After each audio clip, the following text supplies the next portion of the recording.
владетелко блага, те каниме на нашите празненства, па те водилко кротка кон чести благодати. Усреќуваш едни со изобилие и придобивки, други насочуваш кон бедност гнетна, злоба возбудуваш. Те каниме на нашите празненства, ела па те водилко кротка и донеси ни чест и благодати. Тоа е молитвата на старата македонска божица Тиха, која кажувале нашите предци македонците, што зборува за култот на боженственоста, што е истраен во Македонија до денешни дни.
Се наоѓаме на археолошкиот локалитет Кокино, кој не е обичен археолошки локалитет. Тој во себе содржи повеќе сегменти на значење. Значи, покрај тоа што е археолошки локалитет, од кој се црпе археолошки материјал за пополнување на музејските витрини, тоа е и стара обсерваторија, тоа е и света планина за преисториските жители кои живееле на овој околен простор. Дури археолошкиот материјал кој го наоѓаме на врвот на локалитетот е исклучително во обредни структури. Значи, се наоѓа не во населба, не во некој друг контекст, ами е донесуван и поставуван тука со определена намена и намера, односно е поставуван тука како дар за божествата, пред се на големата богинка мајка и нејзиниот син Сонцето. Што се однесува до ова обредна пракса која е изведувана на овие светилишта кои се нарекуваат планински светилишта, тоа се посебен вид светилишта во населени места кои се користат повремено, значи во одредени денови на годината. Ние успеавме да од досегашните истражувања реконструираме 3 вида на обредни действија овдека. Во еден обред се положуваат дарови во процепите во стените со намера, така тој еден вегетативен култ. Намерата е јасна, во процепите во стените кои се сваќаат како утрова на големата богинка мајка, положените дарови треба да обезбедат богат род за наредната година. Второ обред кој е сличен на овој, во кружни форми оградени со големи камења, се поставуваат исто така дарови кои се потоа поклопуваат со плочи и со камен, понекогаш и со глина. Третиот обред е многу живописен, многу интересен, се случува на 31 јули, веројатно се работи за одбележување на крајот на жетвата. Тогаш низ највисокиот дел на локалитетот, односно низ маркерот кој се наоѓа на највисокиот дел на локалитетот, утринското сонце пушта зрак, овој зрак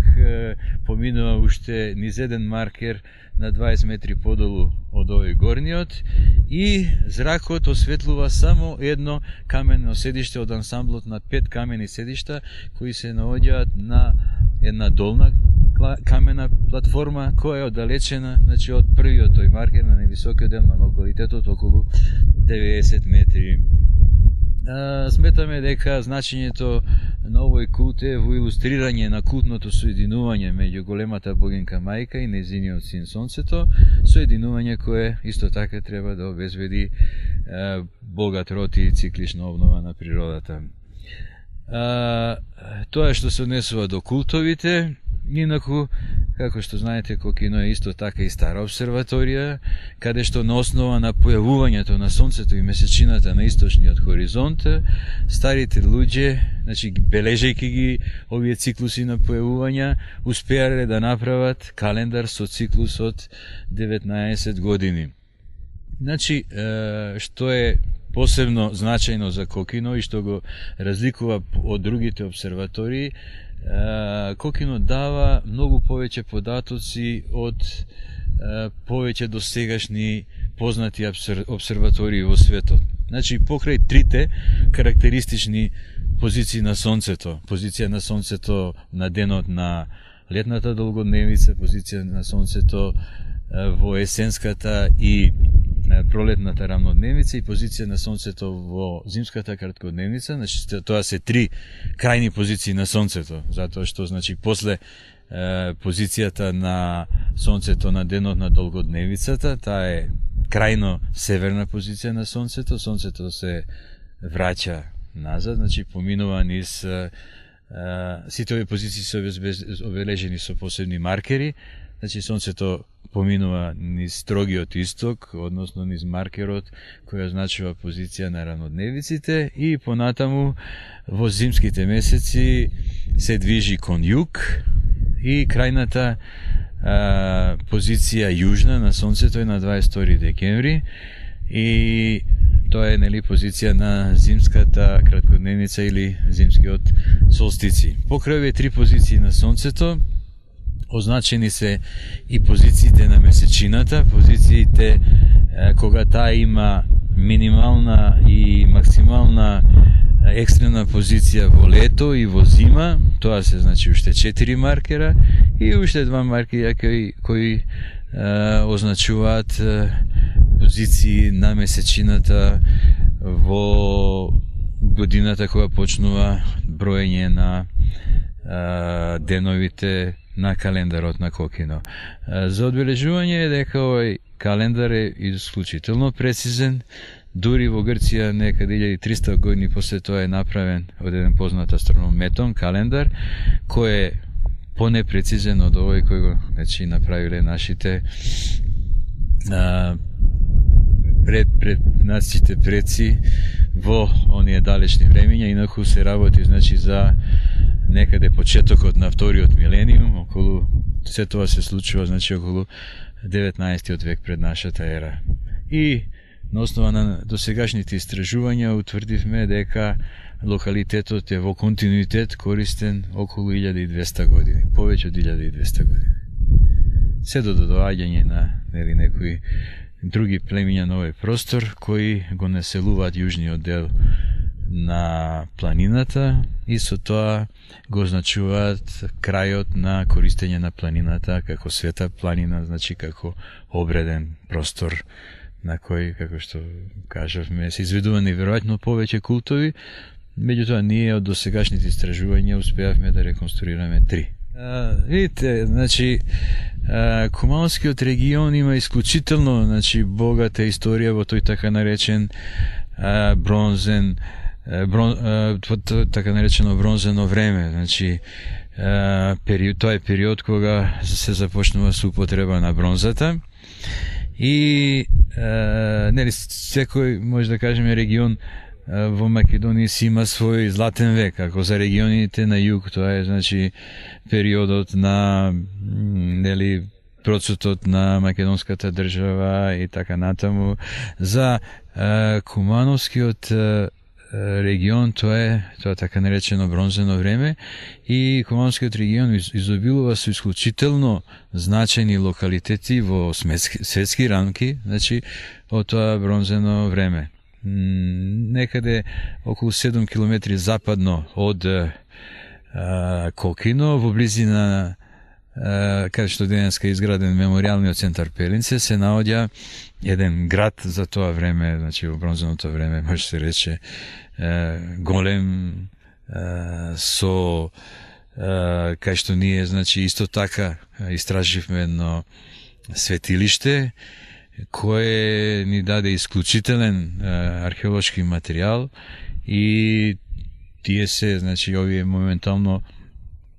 Пелинското светилиште или Пелинскиот град кој се наоѓа